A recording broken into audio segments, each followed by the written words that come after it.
And how was last time?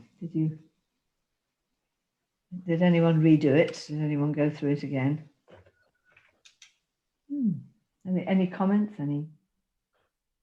Not necessarily. Nothing to say. Yes, I can start. Last time I still had a lot of back pain, so I couldn't really do it, especially the jumping in the floor stuff. And then the back pain suddenly went away, and I went through it a couple of times, and I really like it. Just because it gives a very fine approach to exercises, which I kind of know already, but yeah, it's really fine tuning, and that's great to have. Thank you. Super.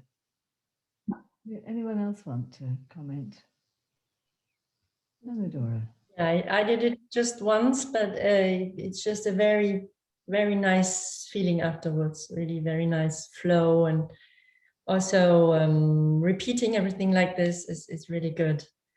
And yeah, I was wondering if I would give a movement class, if I would be able to remember all this, this whole procedure you were doing, because it was like smoothly going from one thing to the other. Yeah. My cards. I've got it on cards. Ah, okay. Yeah. That's these first two sessions. I'm using the flows that I did when I did the AMSAT conference in New York. And they asked for 3/4 of an hour warm up first thing in the morning, 7 o'clock. So which 20 people said they'd sign up to, and actually signed up to, and about 5 actually turned up. But I did it five mornings, and I had 2 flows that I alternated. So having them on the cards, so yeah, is great. Yeah, good idea. Yeah, so I'm going to do the same with the other weeks and get them on cards. Yeah, and then the floor work, I've got that just written down. So yeah, one doesn't have to remember everything. Yeah. Okay. Anyone else want to comment, and we'll get going? Okay, well, let's begin. Hello, Irene. Hello. Okay, so I'm going to do the same basic structure as last time, which is we'll do a flow, which will be standing, but this one will go down through forward bends and into plank. And so you'll need your yoga mat straight away for that. And then we'll have a discussion about it, and then we'll answer any questions, and then we'll go into some floor work for the second part. Okay, so you okay there, Irene? You following it okay? Yeah. So let's begin. Do you need it square, the mat, or is like this also okay? I always like it if you're side on to me on the mat, because then, I mean, you can sort of stand square on to start with, but when we get onto planks and things, if you are side on, then I can correct you if needed. Yeah.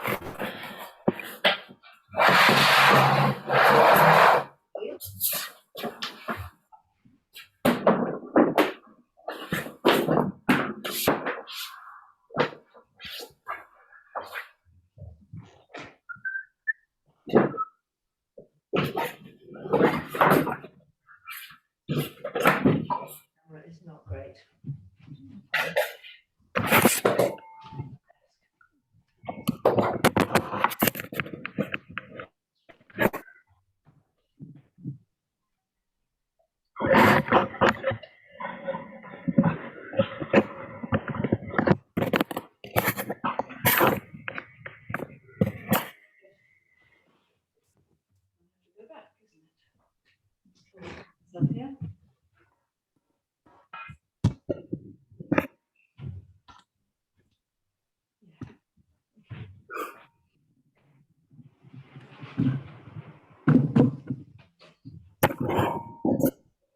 Penelope, do you Do you need us in the screen standing and lying down? Because this is kind of tricky that you have like both.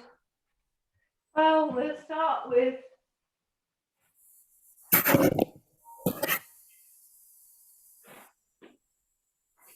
yes, we're going to start standing actually, so it'd probably be more useful to be able to see the upper body to start with. Yeah, that's grand. Yeah, that's good. The problem is when we get so far back, we then become rather small. But and of course, if you want to pin me, you can. Do you know about that? If you want to pin me, I won't. If I pin me, then I then can't see you. So if you go to the do you know how to do that if you want to pin me? So you go to the top right of your own square and those three little dots, and if you press on them, it says you go to my square. Sorry, you go to my square and pin it, and you find the three little dots at the top of my square, and if you pin it, you'll make me full screen. Ah, if you want to, so then you'll be easier to follow what I'm doing from the other end of the room. good. You have to mute yourself. Yes, if people mute at this stage, then it means we don't get echo. So we'll just go through this and then I'll answer any questions afterwards. Yeah, so socks off. Okay. Useful.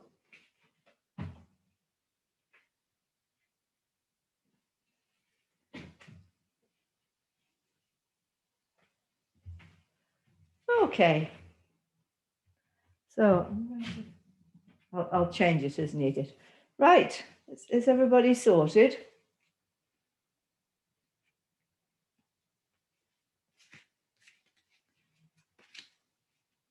So let's start by finding our vestibular directions: up, down, front, back, side, side.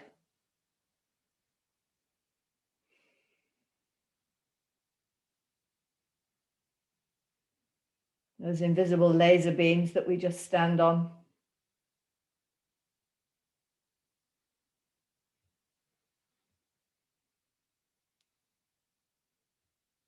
And then let your eyes just see what's there.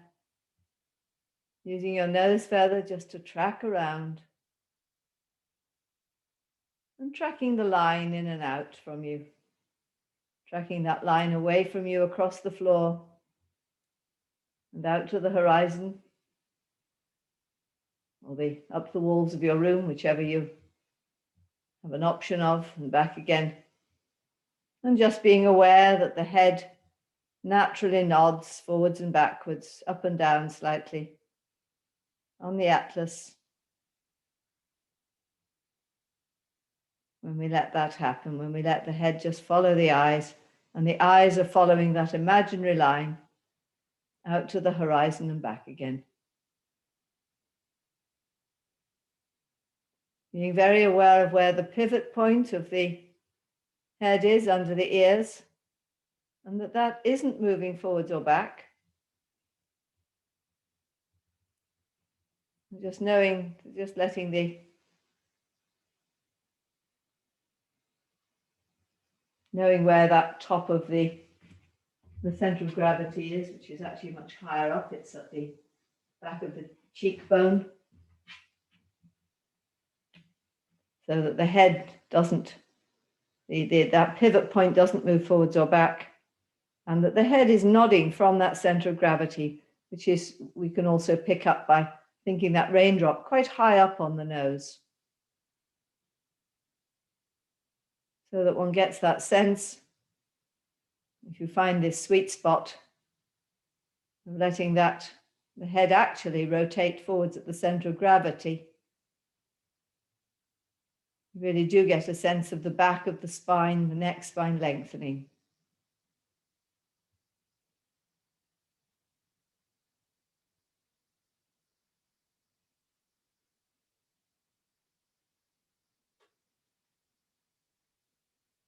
And just Each time you track out and in, you might see a bit more detail, and your eyes may be a little bit more comfortable to slide and glide rather than jump and hop and glaze and fix and all the other things the eyes do until they settle into just sliding.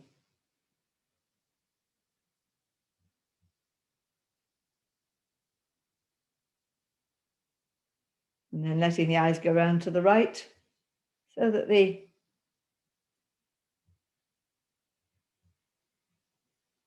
working the axis joint, being aware of all the spaces of the room. You're present and the room is present all together.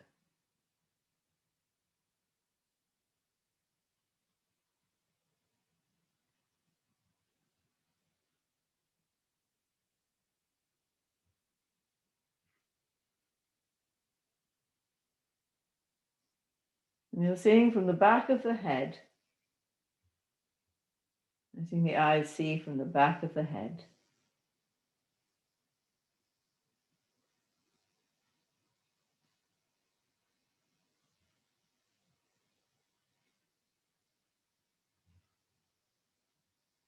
Being aware that as you do that, you start to come more present.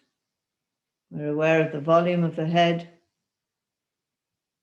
the volume of the space of the room that the vision traverses and the detail of what we're looking at, but the whole expanse of the room is just present with us. And the body is there too. The whole body is present in this activity. You're aware, from mind in the brain, that the feet are there as well, and there's a whole volume of body between. And that body is breathing gently. And now let your eyes come back center. And again, if that raindrop rolls very gently and the head rotates forwards, just following that raindrop down the bridge of the nose and letting that now take you into a little monkey. And you might even be aware that the iliac spines come back so that the lower leg doesn't bend, or maybe it does. Just go a little way and then let the eyes track up again, and the legs just expand themselves. They just open up as the eyes come up. And again, just letting that eyes come down, sliding down the wall opposite, but that forwards and up of the head is still going on. So the spine is firing in an up arrow, even as the eyes are leading the body down into the tilt, so that everything keeps going up. And we just get this very delicate tilt forwards and then up again. Back of the head also leads up to the ceiling. And then let's just be more aware of the breathing, just noticing to start with whether there's any noise in the nose. Just, I can do less with my nose. I can do less with my face. Just letting the breath flow in and out like waves on the sea,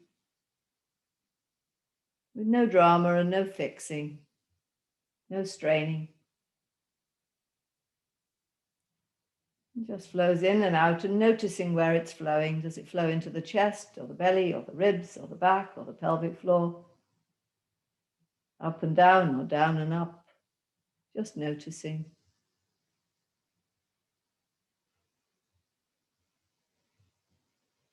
And then inviting that just gently longer out breath rather. Sorry. That longer out breath. And then just waiting that moment. And the in-breath does itself.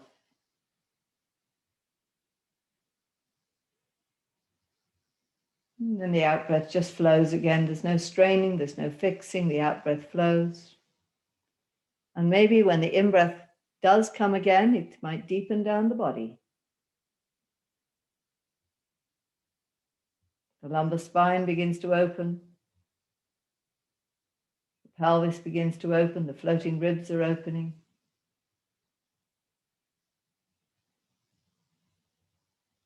Just saying hello to how much before we got here we really were in the lower body, and just coming into its full presence now.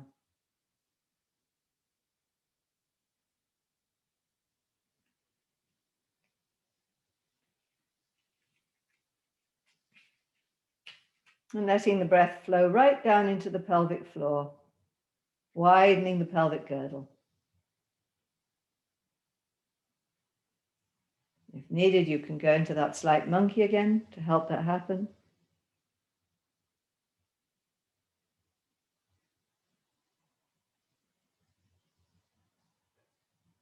Just to allow that opening of the back, opening of the pelvis, opening right through into the hips.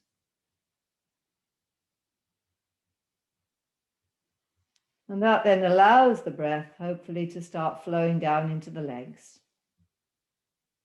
When you found it, see if you can find it still with the back upright.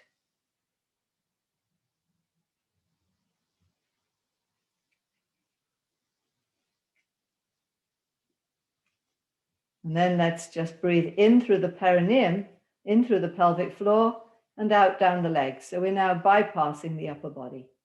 Just breathing in through the lower body and pouring the breath down the legs. The out breath goes down the legs.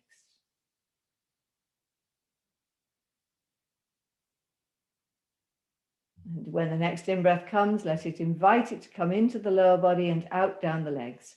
So we're really de-emphasizing the upper body and the face. The breath, of course, is flowing through those zones,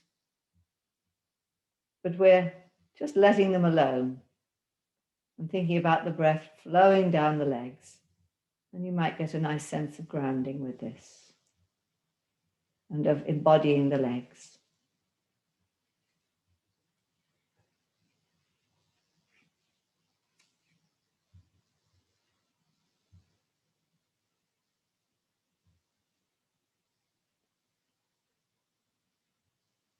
Now let's just find the lower body pulls. If we think about the iliac spines coming back and wide, and the pubococcygeals coming forwards, and the sitting bones to the back of the knees, and maybe just give a 3. 1, 2, 3. Just letting those all gently tone up so that we get a bit more engagement of the pelvic girdle, the support of the pelvic girdle. And then again, being aware of that breath in through the perineum and down through the legs.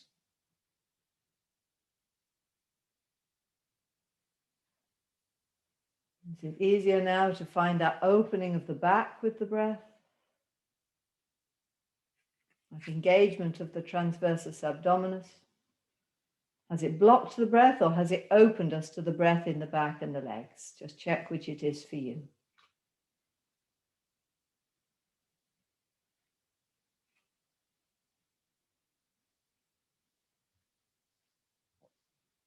Let's add the upper body, just to take the pressure off the lumbar spine, maybe.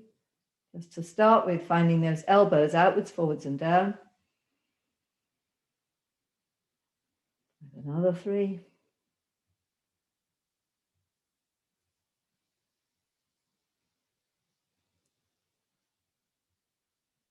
And now let's do the same again, outwards, forwards, and down with the elbows, back with the wrists, and forwards and up with the sternum, top of the sternum. 1, 2, 3. And still being aware of the breath down into the pelvic floor, but being aware of the other parts of the torso are now more engaged.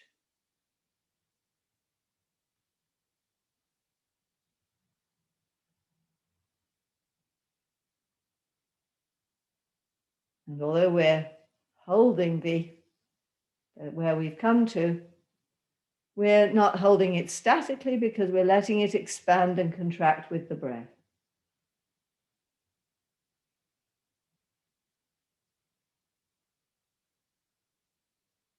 And now let's add in the back of the armpits point, this point here, and that is expanding up and out from the sacrum. 1, 2, 3.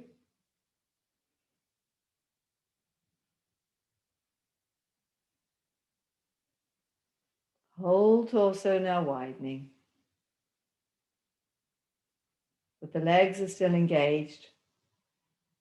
And now let's do that one more time. And this time add in the fact that we've got this triangle from the ribs at the back of the armpit, which are going back. And the top of the sternum is coming forwards away. So we've got these diagonals. 1, 2, 3. So the ribs at the back of the armpit are going back, and the top of the sternum is coming forwards and up. And see if we can allow all that to happen. And still we're breathing.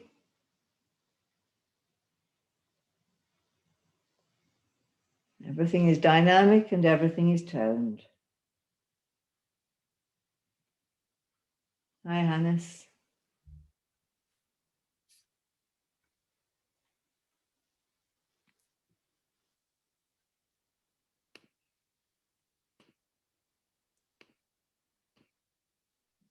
So now let's put one hand under the armpit and just being aware of the breath that's flowing into the rib cage at that point. So we've got the thumb pointing up over the pectoralis minor, fingers coming right through to the ribs at the back of the armpit. And now just giving yourself an elbow pull again and being aware whether there's any more breath that then wants to flow out into the rib cage at that point.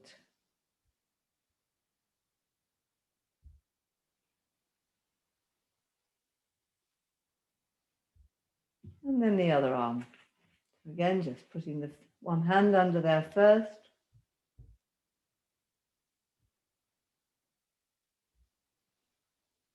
And letting the elbow string take that elbow forwards, out and down. And being aware how that changes the breath.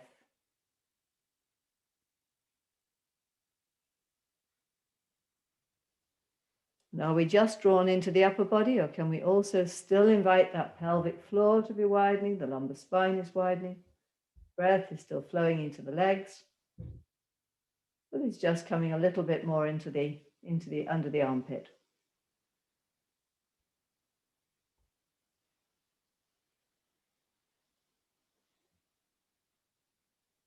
Still, the ribs at the back of the armpit are coming up and away from the sacrum.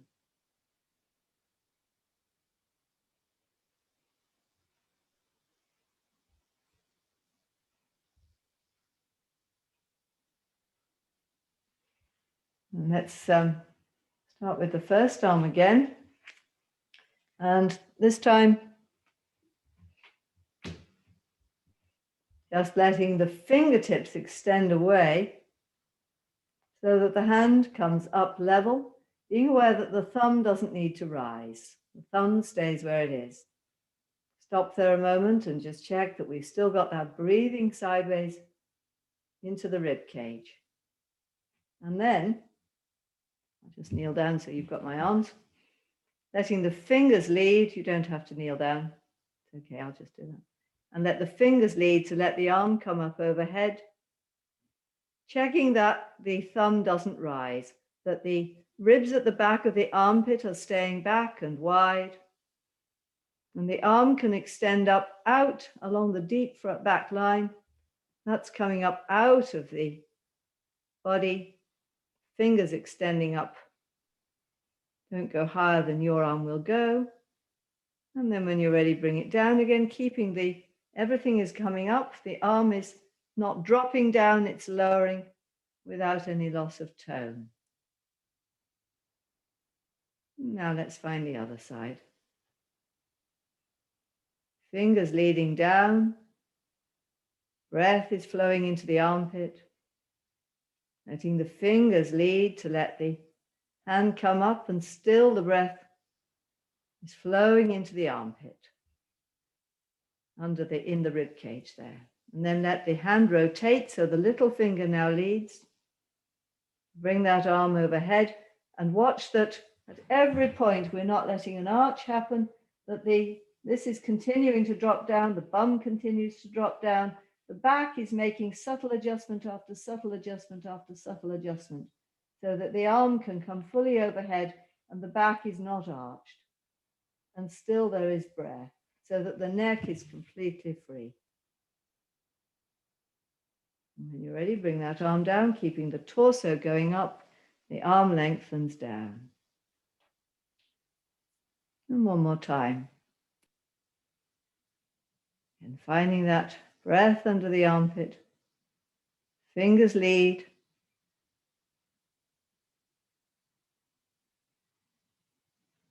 The hand rotates, the breath is still happening under the armpit. And as the arm comes up, that back is readjusting, it's letting go, it's not being caught into the secondary curve.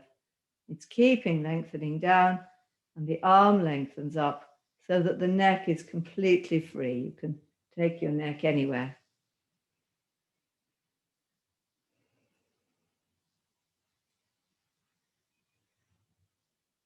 Letting the hand come down and the torso is streaming up. And then the other arm. The fingers are leading. Breath is happening under the arm.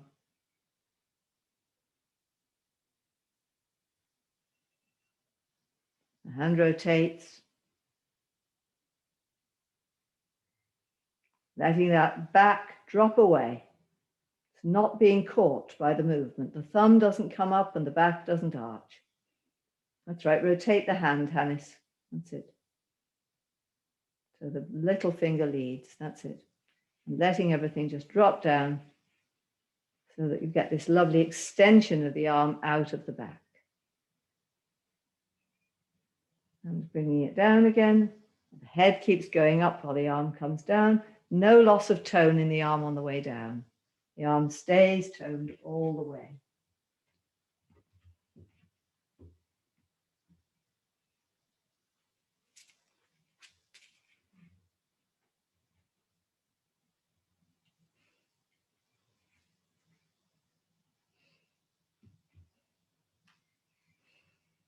So let's come back to the alignment. Oh yes, let's just do an arm stretch first. So that's right. If we take the elbow away from the top of the sternum, so the top of the sternum is going forwards and up, and the elbow is going down. So we've got this diagonal. Top of the sternum up, and elbow out and down. And then find the same thing to the thumb. So we've got the ulnar deviation, top of sternum up, thumb down. I'm doing one arm at a time. And then top of sternum up and little finger down. And then finding all three pulls together. The top of sternum is coming up, elbow out, thumb down, and little finger out and down. Elbow out and down, thumb in and down, little finger out and down. On the other hand, for those who haven't done both, top of sternum up, away from elbow, forwards, out and down. Top of sternum up, away from thumb in and down, or side of wrist in and down perhaps. Top of sternum up, away from little finger out and down. And then all three together. And then finding all three on both arms. Okay. So again, let's come back to monkey and just finding again that I'm going to do all the pulls we did earlier together now. Iliac's back, pubococcygeals forwards, hamstrings to the back of the knees, just listening to it first. Elbows out, forwards and down. Top of sternum up, away from ribs at back of armpit. And ribs at back of armpit up, away from sacrum. So let's see if we can give a 1, 2, 3, and let all that come into play. And now let that raindrop roll again, to let that head rotate forwards and up around the center of gravity. And hopefully you'll find that the iliac spines are drawn back as the eyes lead down And we get drawn into that little monkey where the knees don't bend, but the thighs are drawn up and back. And up again. Back of the head leaning up. Notice whether that's different from the first time we did it.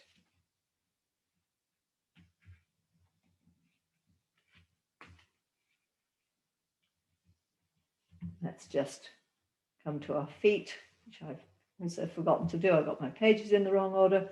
So let's just do this up and down that we did last time, where from aligned feet, just find that in and out of the ankles to start with, instep in, finding that lateral movement of the foot, and then stop on the inside so that the big toes and the inside heels are engaged, and then find that inner ankle screwing back and up. And then let's come up and down. So left foot up, and then right foot drops down, right foot comes up, and then left foot comes down, and the right knee comes forward. Left foot comes up, right foot drops down, left knee comes forward, right foot comes up, and knee goes forward as the other foot goes down, and just alternating for a moment. So we've got this lovely, and if you can keep all that going, the iliacs are engaged, everything is engaged, and looks like there's a nice stability.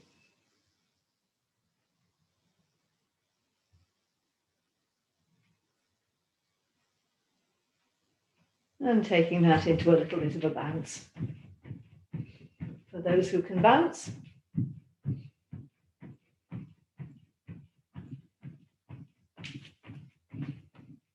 Lovely. So let's come to some forward bends.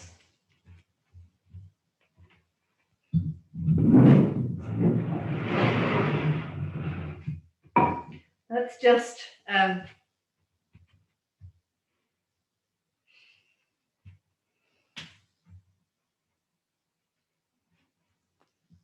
so from our nice alignment, give yourself another 3 of the lower body pulls and the upper body pulls, and the ribs at the back of the armpit up away from the sacrum, and the top of the sternum is coming forwards and up away from the ribs at the back of the armpit as well. And the hands. That's it. And then just letting both hands come up together. Again, not letting the back arch, continuing to let that back drop away, drop away, drop away. The bum drops away. Nothing arches as we come up to the forward bend. And then let the eyes lead. And this time the legs stay straight, the fingertips lead forwards. And we come forwards into flat back, in which the iliacs stay back, the ribs stay back. So there's no arching of the back. Everything stays long. The head is between the hands. And from the flat back point, then let the head and the hands lead down. Keep the iliacs coming back and up, and keep the ribs at the back of the armpit wide as well, because we don't want the shoulders just to droop forwards. Keeping those wide, keeping the elbows wide. So your hands might not go as low as you usually do, and that's okay. And then from that point, just let the fingertips sweep away forwards, but the head yet doesn't move until the head is caught between the hands. And then let the top of the head lead you so that you come back to flat back. And the arms, the fingertips lead you back up again. That's lovely. And then the arms come down, and thinking that line up don't drop the arms, but because if you drop the arms, you'll lose the tone. Keep the arms working as they come down. That's it. And then again, fingertips lead. And again, just making sure that everything's still engaged. Ribs at the back of the armpit are still expanding up and away from the sacrum. And the top of the head starts to lead, the eyes lead you into the bend. fingertips are leading, and the iliacs are still staying back. Iliacs back, iliacs back. The hamstrings haven't let go. So we come into the flat back. Those ribs at the back of the armpit are still wide. And as you come then over, the elbows stay out and the ribs at the back of the armpit stay wide. And then let the head lead. Once you're in the forward bend, let the head go completely. Let the head release down and be aware of your iliacs working up and back. And just breathe there a moment. Breathe into the pelvic floor in that position, working those iliacs up and back. And you might find you can go lower. And then letting the fingertips lead away until they catch the ears, as it were. And then the top of the head leads until we come back to flat back. And then we unfold. That's it. And then the head keeps leading up and the arms slowly come down, keeping the tone in the arms. That's it. So this time, we're going to, I'll just demonstrate quickly. We're just going to walk forwards into, you see me, I might just lower my camera a bit at this point a little for you. We're going to go forwards, and then when we get there, we're going to walk forwards into plank, first into dog, and then we're going to go down into plank. And in plank, of course, the iliacs and the ribs stay back, back of the armpits stay back, all these arm lines are engaged. And then we're going to drop the knees down and use the iliacs back and the psoas to come down into child's pose, and then let the head lead to come up to all fours and come back into plank. And we're going to do that a couple of times and then walk back up and come back up. Okay, so let's so just starting by engaging everything, just finding, giving it another 3, perhaps 1, 2, 3. And then let the fingertips lead to come up into the forward, up into the, again, letting, not arching the back, letting the back make the subtle adjustments it needs, not to get caught into an arch. And then the hands, the fingertips are leading and the eyes are leading. The iliacs are staying back, backs of the armpits are staying back, so that we can come into the flat back, and the back really is flat. It's not arched because the ribs are staying back. The ribs at the back of the armpit are staying back. And even here, you can breathe into the pelvic floor. And then letting the head take you over. The head leads down. The iliac spines stay back. Stopping there a moment, continuing to take the iliac spines back and up, the pubicoepicles forwards. And the elbows stay out and the ribs at the back of the armpit stay out. So the shoulders have kept their alignment. Now let your head lead forwards. Take your fingertips forwards till you're in dog posture and you're gently walking forwards. And just again, just find that iliac spines back in dog and then carry on walking forwards. The head is leading, but so is the top of the sternum. The top of the sternum is also leading the whole torso forwards into plank, so that when we're in plank, the head is going in one direction and the heels are going in the other direction. The iliac spines are staying back and up. The ribs at the back of the armpit are staying back and up. And that stretch of the hand, again, we're going out and down in the elbows and the little fingers and the thumbs away from the top of the sternum, which is going forwards. And then drop the knees and come back onto into all fours, and then find those iliac spines back, leading away from the head, to take you into child's pose.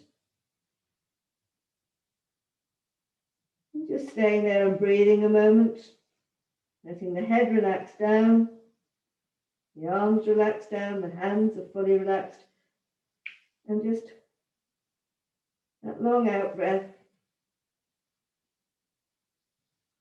The pelvic floor is widening. And then when you're ready, let the head begin to lead, just the top of the head coming forwards. The hips stay exactly where they are for the moment. Just the top of the head leads forwards, and then let it go down again. So just making sure we can just let the head lead the neck into extension without anything else following to start with.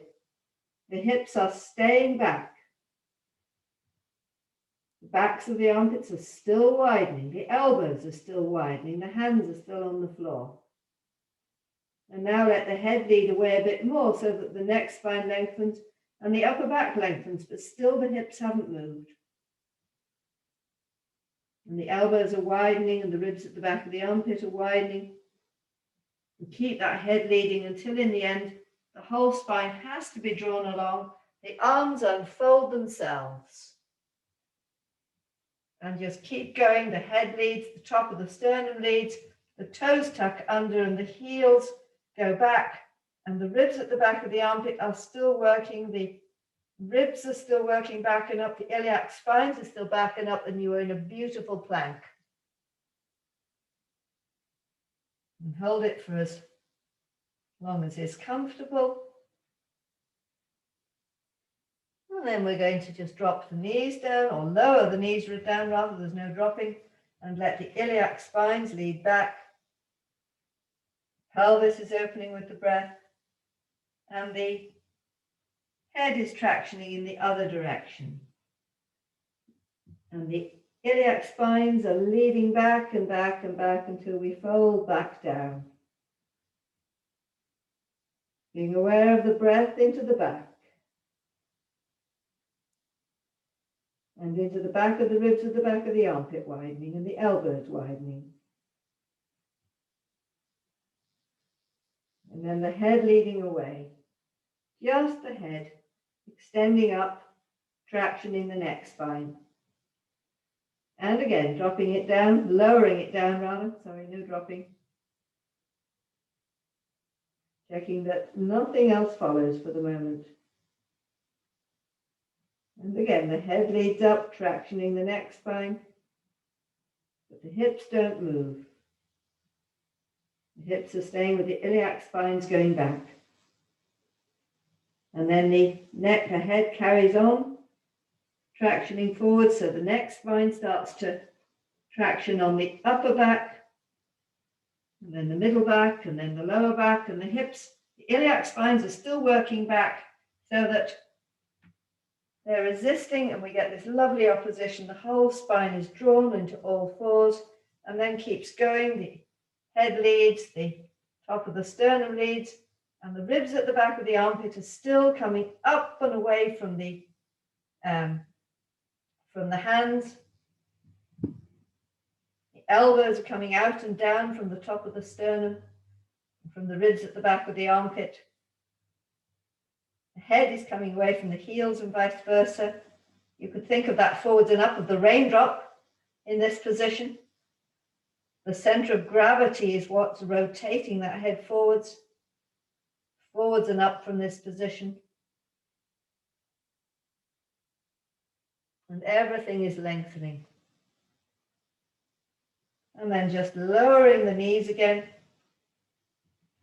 And the iliac spines lead us back. Head resisting in the other direction, or at least a thought of it. Now, forwards and up of the head is still happening. Top of the sternum is still going forwards as the iliac spine draws back right down into the child's pose.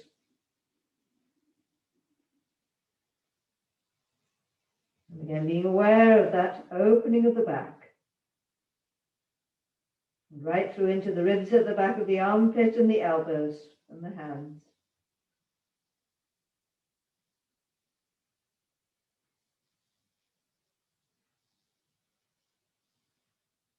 Again, the top of the head leads forwards, but nothing else moves. Just the neck spine following the head.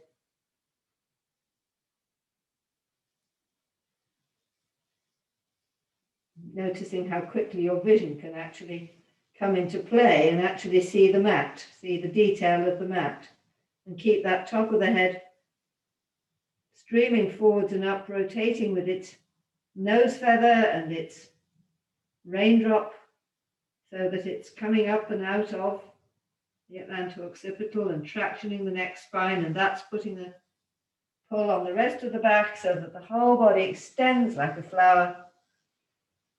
And again, follows right through into plank.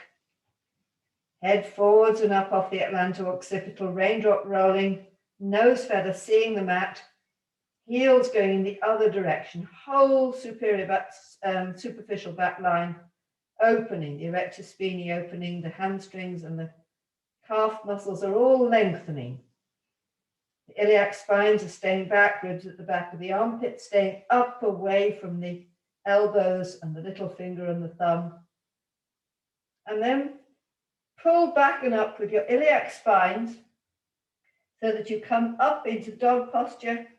You come into onto your hands more, and then start walking with your hands back slowly up the mat. And come back into the forward bend, being aware of working the iliac spines, always working the iliac spines so that we're not just collapsing the body down, but there's always an up of the iliac spines.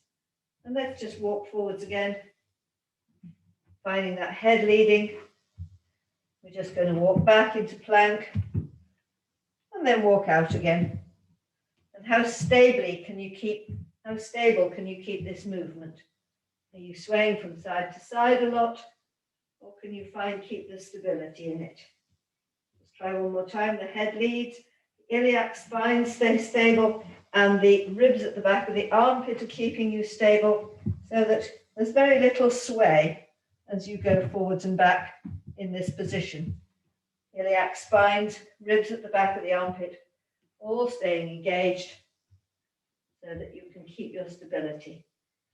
Back into forward bend. And then letting the head the fingertips, start to lead away until they come up your fingers. Bring your arms up around your ears. Let your top of the head lead the whole spine forwards and up until you come to flat back, and then leaning right back until you come to standing and slowly lowering your arms.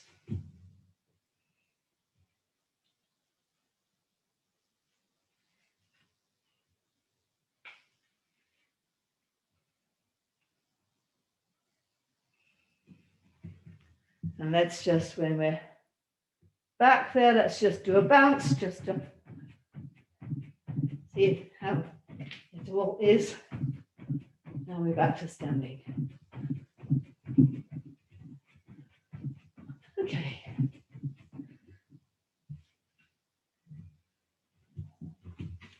And let's just come and have an exchange about what's just happened. How was that?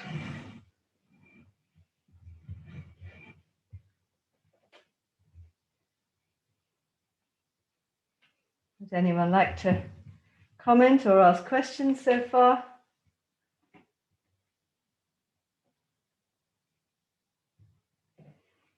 Hannes, were you coping all right? You got thrown in there rather. Yes, that's okay. Yeah, good. Everybody okay with all of that? Anyone got any questions or comments? Nope. Yeah, so I wonder sometimes when you explain, I found myself looking to the screen from a strange position to look at screens. Yes. Trying, because sometimes I don't know if it's direction or if it's movement. Maybe this could be more clear. Okay. Yes. In your language. Yes, that's a good point, actually. So yeah. Yes. that I know everybody knows in sports course, everybody is somewhere else and you're the last one standing or laying or.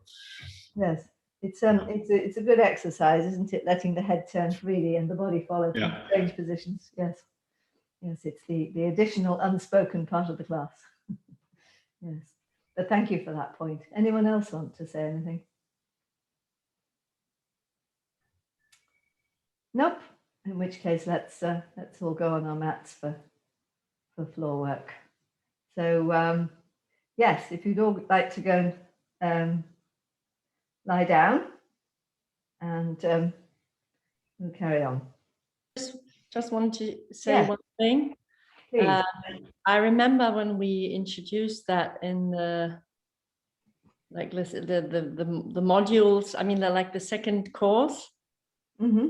I remember, and now in the meantime, it has become so much clearer, and with this staying back there and still staying open with the back of the armpits, and it's so much easier to follow all of this. So it's nice to see that progression. That's good, because I didn't do that one with the New York people because they were all fresh to the whole thing, but I threw that in today and it was obviously all fine. Yes, yeah, lovely. Yeah. And did it make sense staying with that rather, because I think usually when we go into a forward bend, it's different, isn't it? Stays there instead of dropping everything. With this, I have one question actually. If it's or do you want to continue? Is it okay to? Okay. Great question. Because I was working with this backline with a flute student today, and she does it really quite nice when she's doing the pull. But the moment I invite her to let go of the pull and come back into, but keeping the alignment, she's kind of dropping it completely, and it all becomes slack, and this what's the name again?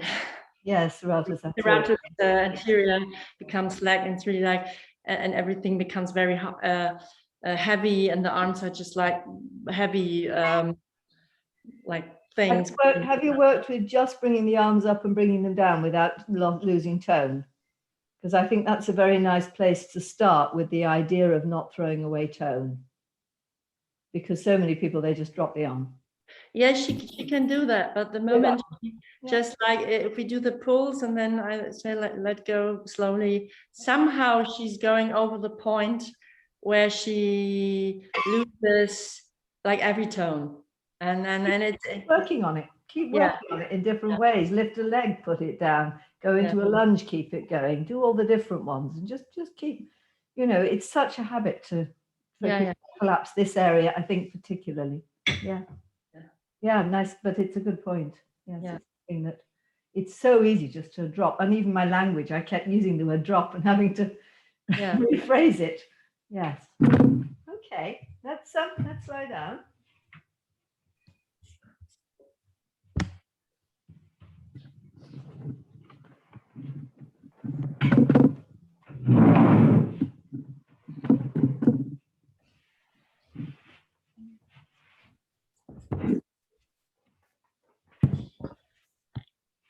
So for those who are not there yet, if you can challenge yourself to do that one, that's always good.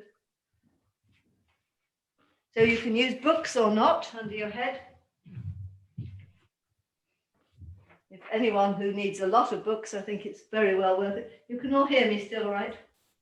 Yes. So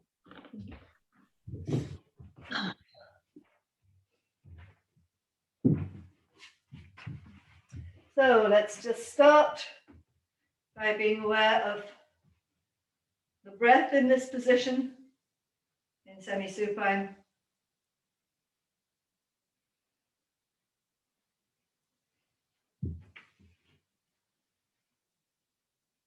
Because that breath is flowing right down into the pelvic floor. Long out breath. And then the in-breath is taking it right down into the pelvic floor. Maybe being aware that on the in-breath, the iliac spines continue to engage, so that rather than the breath puffing up the belly,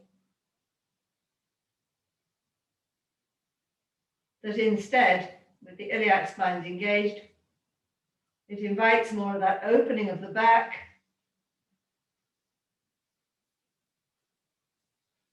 and the breath flowing into the legs.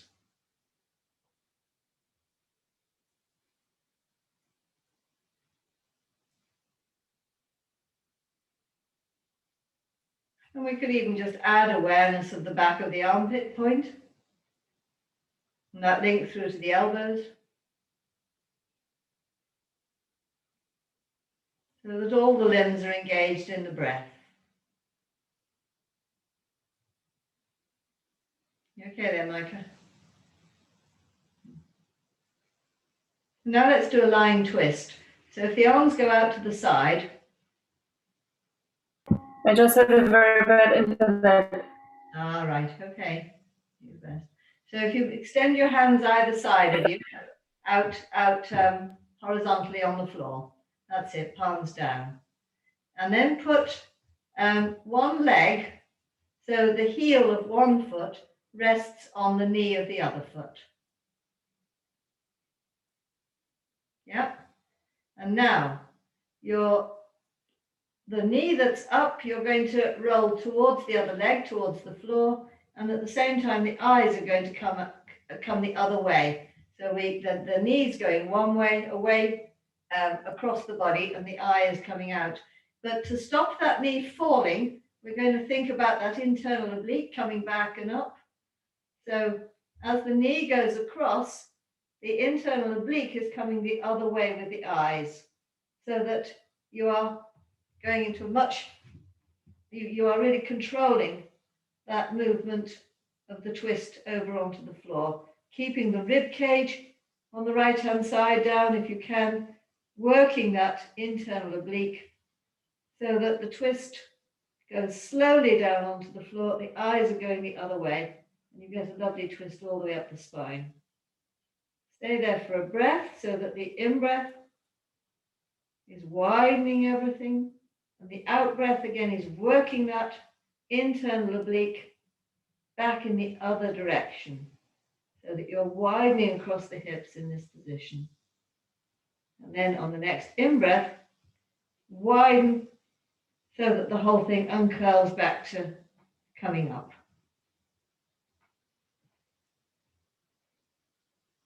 And then change legs.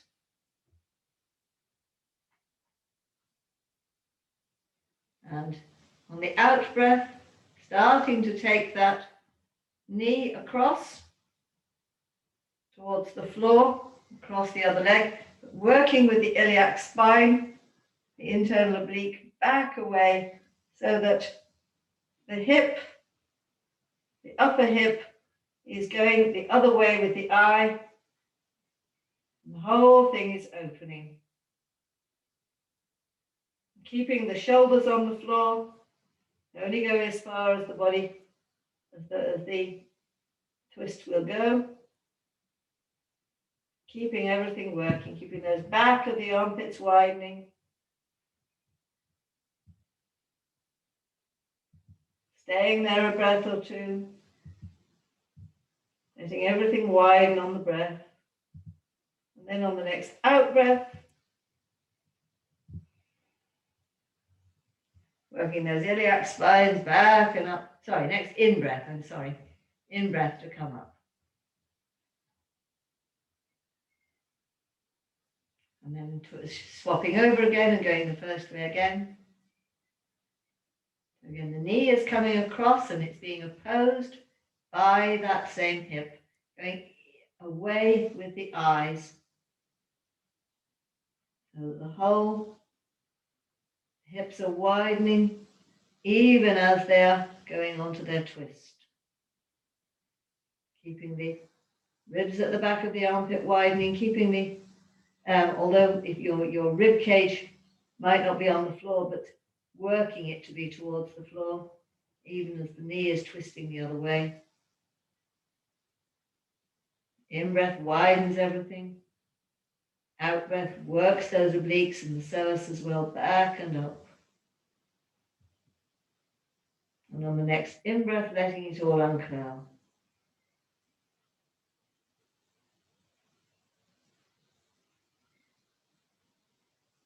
And swapping legs again. So out breath, going down, working with the other hip in the other direction, that internal oblique, pulling back.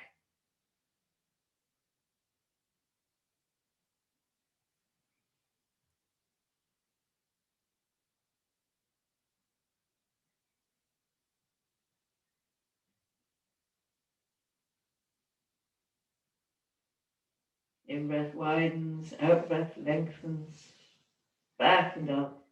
And on the next in-breath, widening it all back and letting the body uncurl. And putting the legs down. And just taking a couple of breaths to find the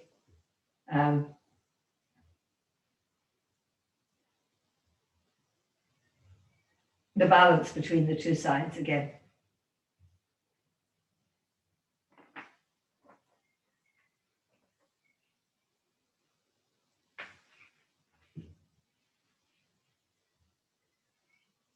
Anadora, you okay? Yeah, I just have a question. When you think of the internal obliques, Yeah. and so when I have one foot on top and my head's going towards you and my knees going to the other side, which side of the internal obliques are you thinking of? The side with your eyes, the side where I can see your hand. So this is staying back in a way. That's right, exactly. Not collapsing with it, but it's keeping space. Or that's right, exactly, because otherwise that leg would just fall over. So okay.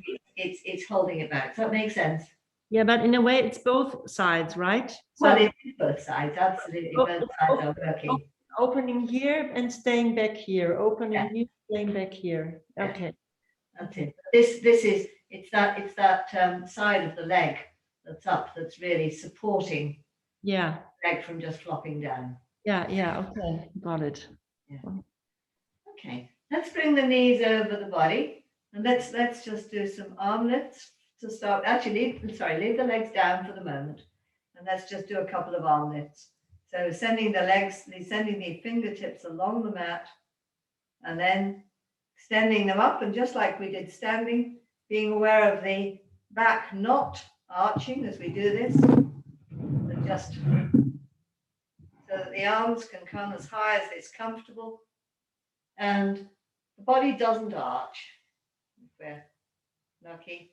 And then again, sending the backs of the fingertips away to bring the arms back down again.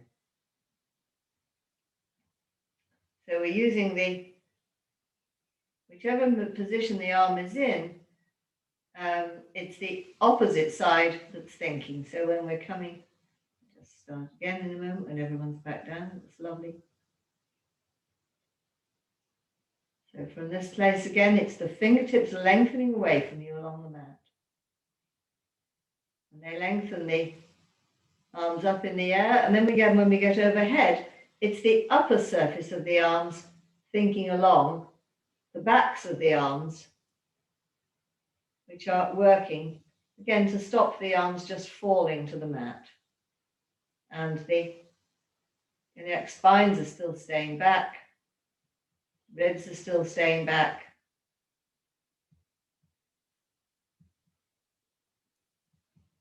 And then the underside of the arm again, which is that in this position, the back of the arm lengthening away to bring the arms back up above the shoulders.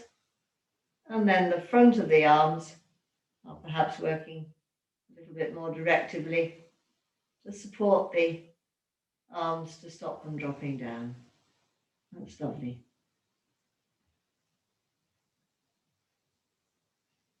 And now bringing the knees over the chest. And just finding that psoas up and back. On the out breath and on the in breath, we could just let the legs be puffed away for a moment, and then that back and up of the iliacs and the psoas, which itself draws the legs in. So the belly surface stays soft. If the belly surface has gone hard, then one's using the quads and the rectus abdominis to pull the legs. Instead it stays soft. It's this underside. The legs are drawn back and up by the psoas. And then seeing if one can just gently keep that engagement on the in-breath. So the in-breath instead flows down into the hips, and the legs even might be drawn in a little closer. And on the next out breath, again, the legs are drawn in a little closer. And on the in-breath, they don't puff away, but the in-breath can go down into the bum cheeks and into the tops of the thighs. On the out breath, the legs are drawn a little closer in, and on the in-breath, the breath can go down into the bum cheeks.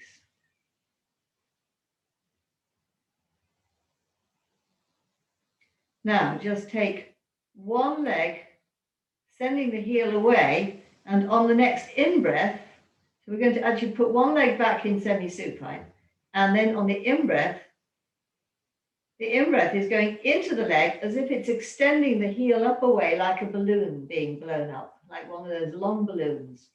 So the breath is blowing up the leg to send the heel away.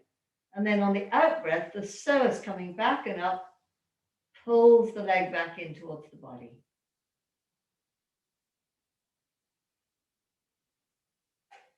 On the in-breath, the leg is blown up. The heel is extended away. Breath is right down into the hips and right the way up to the heel. And then on the out breath, back and up. It's drawn back in.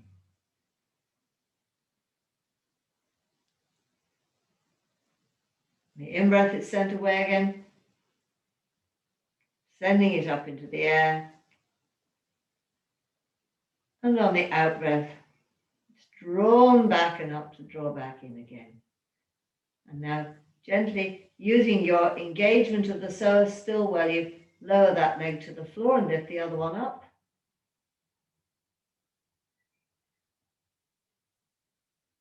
And then finally the in-breath, coming right down into the hips and up the leg, sending the heel away. The heel and the breath are working together to extend the leg, rather than us just forcing the heel away. And then the out breath draws it back and in. And the next in-breath sends it away. You might feel that breath go up the thighs and up the back and right up into the foot. And on the out breath, drawn back in again. One more time.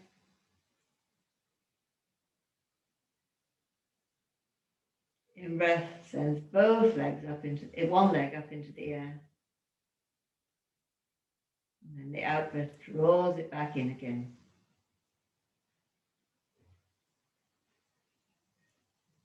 And then bring both legs over the body and try doing both at once. So again, find that in-breath. Send the legs up into the air. On the out-breath, just let them draw in again. You can draw them in all the way, or you can just draw them in part of the way at this point.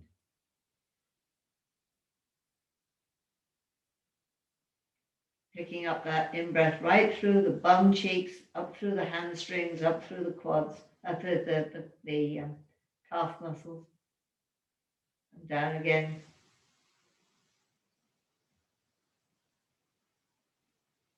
Just part way, and then finding that the heels and the breath together, sending them up into the air.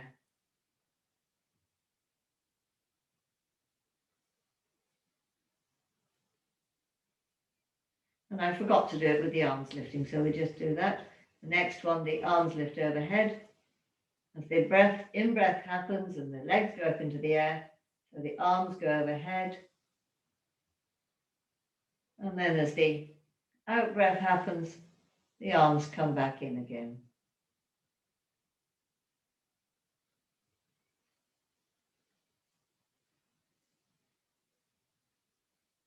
In-breath, everything comes up.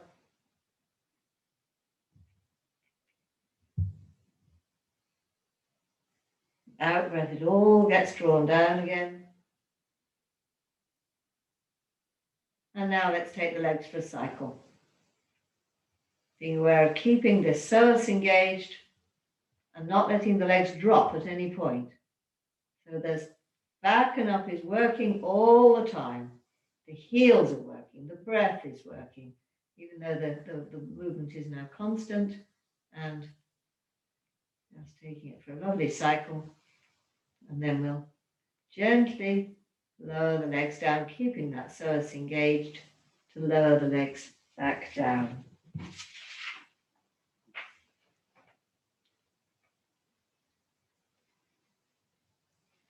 So let's just roll over, keeping everything engaged, nothing just collapses as we roll. Coming over into all fours.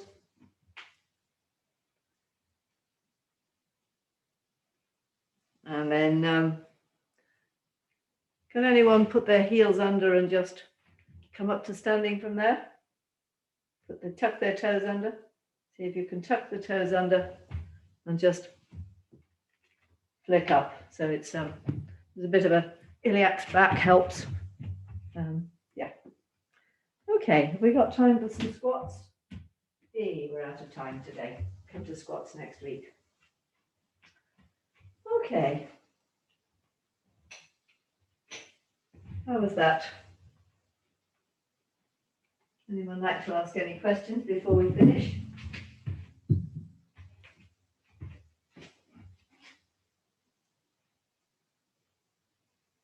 I'm trying to keep an eye on everybody. Everybody seems to be doing it all beautifully. So different from the average yoga class where you look around and there's all sorts of rubbish happening. Okay. Any questions? Any comments? Yeah. Iffy, yeah. I was thinking how important. Can you hear me? Because it's echoing. Hey, echo. It's okay. How important it is to this back and up of the psoas for the freedom of the neck. Yes. Yes. Can you hear me? Yes, that's a nice thought. It does work that whole that line, and it lets something free up there. Yeah.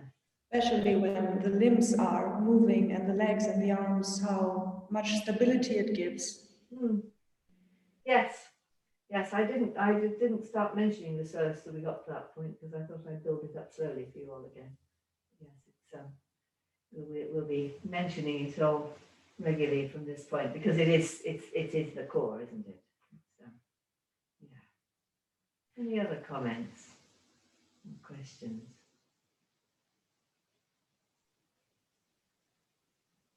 Elizabeth, yeah. With the twist, Penelope, I realise there's this. I know you're looking the other way, but the pelvis, is that supposed to stay completely still on the ground? The whole pelvis as the leg comes over? No, the pelvis, Oh, the pelvis does rotate. Oh. But the point is we don't want it to fall. Yeah. Oh, that's all right then. Yes, we want it to be a controlled movement. And actually you get, when you keep it back, I think you get probably a little less, but it's a more controlled movement, isn't it? Okay, thank you. Again, Yeah, I have one more question. When we're lying on the back, so to say, my arm is on the ground, and my fingertips are pointing out and I'm lifting. So because you say underside and upper side of the arm, and I never know which which is which, but I guess when I'm lifting, it's the this side, the down side of the arm. For me, it's down, but you say some, I don't know. Sometimes I get confused. Underside, downside, yeah. This side is leading, and then it's on eye level, and then the upper side is leading, right? Right. Okay. Yeah. Okay. Yeah. So it's always supported, because otherwise if the upper side left, it would be a rush. And if it's a different quality, and if the upper side leads, we're more likely just to lift it. Whereas if this side leads, we get more of a sustained lift. Yes, and when I'm here, this upper side, which is now next to the floor, is leading. That's right. It's Yeah. stopping it from pressing it down or something. It's just like a support to stop me from just falling back. That's right. And some people are actually to get their hand back to the floor, but if you can't get your hand back to the floor, then that side leading will help to sustain it. Yeah, Comfortable to hold it off the floor. That's right. And then that side also leads then to bring it back up. Mm-hmm. Yeah.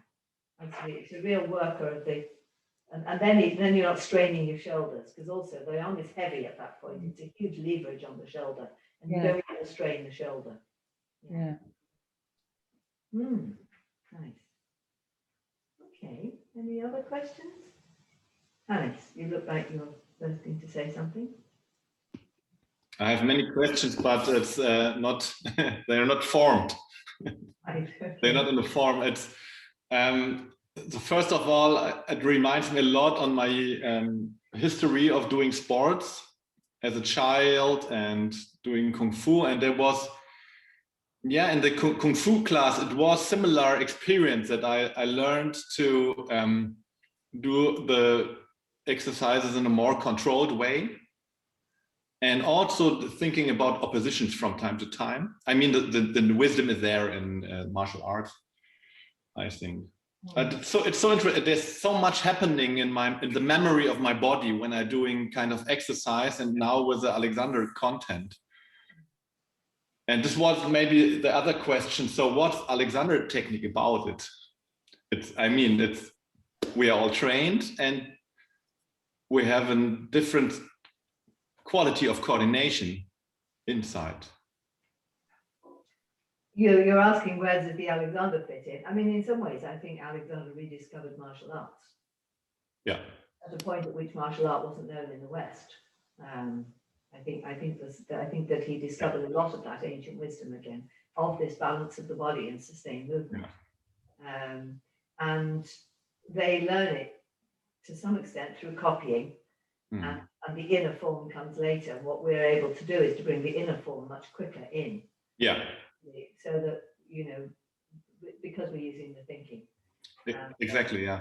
Same with meditation is my impression, that I was in a meditation group and everybody was doing the outer form, like I sit on a pillow.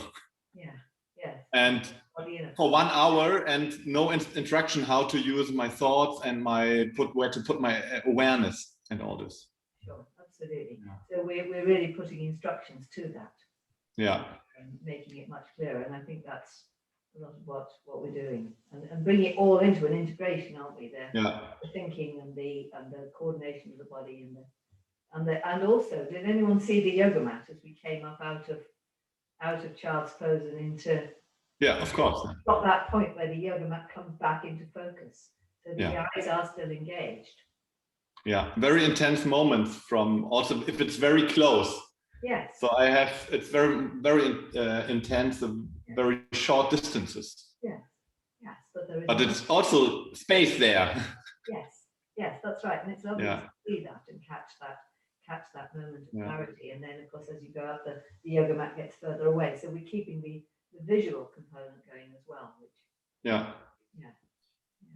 And I'm very thinking lots about the torso and the integration of the torso, as you do learn from Jando. And I saw some discussions on Facebook, on his website, and in my teaching, it's a big change where I pull them with my hands if I work with hands. And now I'm putting a lot one hand here to keep it back and the head forward, really much forward, which I had in a lesson with Jora Pinkas. The first time when there was something like the head is really forward. It was my first lesson with Jora Pinkas. And I liked it a lot, and I rediscovered this now a lot. And now I'm thinking a lot about, I think Jando wants to get it from inside the torso, and also in this kind of exercise we try to stabilize the torso in that way, and not to put myself in a different position. So not to correct my line, but to send the directions and let it emerge. Yeah. Rather than impose it. I mean, it's okay to get it from both sides. I like a lot to think about this line with a sternum, with the iliac spine, with the knees, and so then I recognize I'm pulling my head back. Yeah. Did people understand that I was talking about today, this rotating of the head around that center of gravity? Yeah, and I really, in the last few weeks, really discovered how to put that with the Jando pulls in a way I haven't before. Yeah. Okay, it's new for you. It's new for me. Yeah. Because I'd always been doing that and then doing the Jando pulls, but I've never quite connected how you get the head leading as well as the Jando pulls. But it's working. I use it in teaching as well from you. Yeah. And the pupils, they can get it. Yeah. Fantastic. Yeah. Lovely. Thank you. Anyone else want to add anything? Anadora. Yeah, what I'm feeling is the thinking makes all the difference for the movement, like this nice, smooth transitions from one pose to the other, and it's really sustained the whole time. I was thinking about if you're working with a group of dancers, for example, I think they can appreciate this quality. But then I was thinking, yeah, but sometimes I would just be very loose and follow my impulses and just very loose and surprise myself. So, but I guess it's no contradiction. It's kind of like the two sides of an elephant. You can work with these pulls and this really slow motion. It's kind of, if I want to have a nice sustained slow motion, this is going to help me. But if I want, sudden impulses and enjoying the loose quality of my body, it's just a different approach, and I can combine those two, right? It's not my contradiction. Yes, I mean, I think Goldie and Jando wouldn't agree with you, but to me, every so often one has to check out one isn't holding, and a bit of drunken walking, as I call it, doesn't do any harm.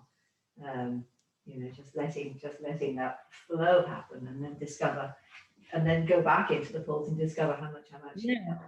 Yeah, I think it's just playing with between these two qualities. If it's just everything so controlled, then where's the surprise? Whereas if you have this quality, and then you can into giving it up and go into something very loose, and then you find it just gives more a bigger range of quality of movement. It reminds me of when I watched a program in which Darcy Bustle, does anyone know who Darcy Bustle is? She was a very famous ballet dancer in England, really beautiful dancer, one of the most beautiful dancers I'd ever seen, really beautifully coordinated. But it was a program in which a tap dancer was trying to teach her to tap dance. And of course, tap dancing is completely done with that freedom of the foot. And she couldn't do it. And in the end, she did manage to do it, but you could see she was organizing the foot to do the movement, which she was managing to do. But that quality of just, and someone like Fred Astaire gets, where they just let the movement happen. Yeah. They're really letting a CPG happen, like a dog scratching. Yeah. It just flows itself. It isn't controlled. And Darcy Bustle couldn't do it because she'd had, 30 years of ballet training, and it was very interesting. So we do need both. Yeah, that was I was thinking about, and tap dancing, you really have to throw the foot away. Yeah. Yeah. But this is like classical trained musicians playing jazz. Yeah. It's the same thing happens. Same thing happens, that's right. And I found it difficult when I first came to belly dancing, actually really to let a shimmy happen in the hips. So, but what I've discovered with something like shimmy is you have to keep the, or with the tap dancing, you have to keep the stability going with the rest of the body, and then you get a better release of the shimmy. Mhm. So here we've got the paradox that you actually need one to let the other happen. Yeah. And you can see this in children, that they play with dropping the tone, but the torso stays very stable or very elastic Yes. in a toned way. Yes. Yes. They don't collapse in the way an Yeah. adult does. It's very true. And so I mean that they love to play like with the drunken walk and all stuff like this, but it's always the center stays centered and elastic and toned. And I've heard dancers say that the hardest dances to do are the ones where you are dancing a fool or a drunk. And you have to actually look like you're letting go completely, but actually keep your stability going inside. So same thing. Yeah, lots to play with there. Mm-hmm. Yes. Maybe we'll incorporate some belly dancing shimmies at some point, shall we? They're really good to play with. Maybe I'll put that in there. Yeah. Yeah, and also in Alexander technique lessons, one-to-one lessons, there is a moment when you're working on the stability and the length and the posture and everything, but the people have emotional stuff, and it can be contradiction to and they want to express this in kind of this kind of movement. It can be very important to get it in the repertoire. Yeah, and that's where I think the old style Alexander could get caught, wasn't it? There were a lot of schools that just did not allow emotion, and we've got to be able to allow the emotion as well. That's very much on my mind this week because our Pabu died, our old dog. Anadora, you knew Pabu. Remember Pabu?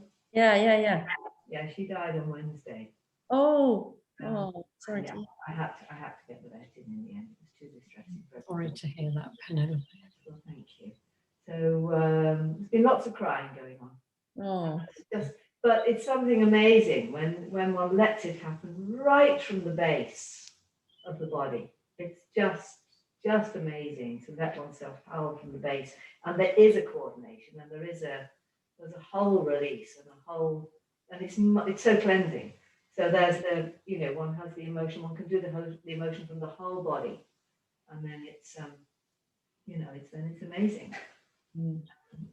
Since the first day it was getting stuck. Because I was too conflicted about having to get the vet. That's the whole story. But I read those thoughts, and then it was like, whoa. So, grieving is a whole body process. Emotions in the body, there is no separation. You need to, it's that quality of letting and yet stabilizing at the same time that's what we're playing with, isn't it? So yeah, let's keep playing with that. Yeah.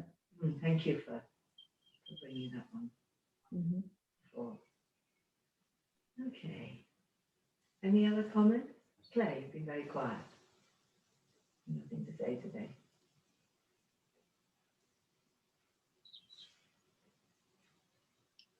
Background here. A bit distracted. All right. That's fine. Okay. And Irene, do you have any comments or questions? Okay. See you all in 2 weeks. Lovely. See you then. Thank you, Penelope. That was very nice. Penelope. Thank you. Bye. Thanks. Bye. Bye.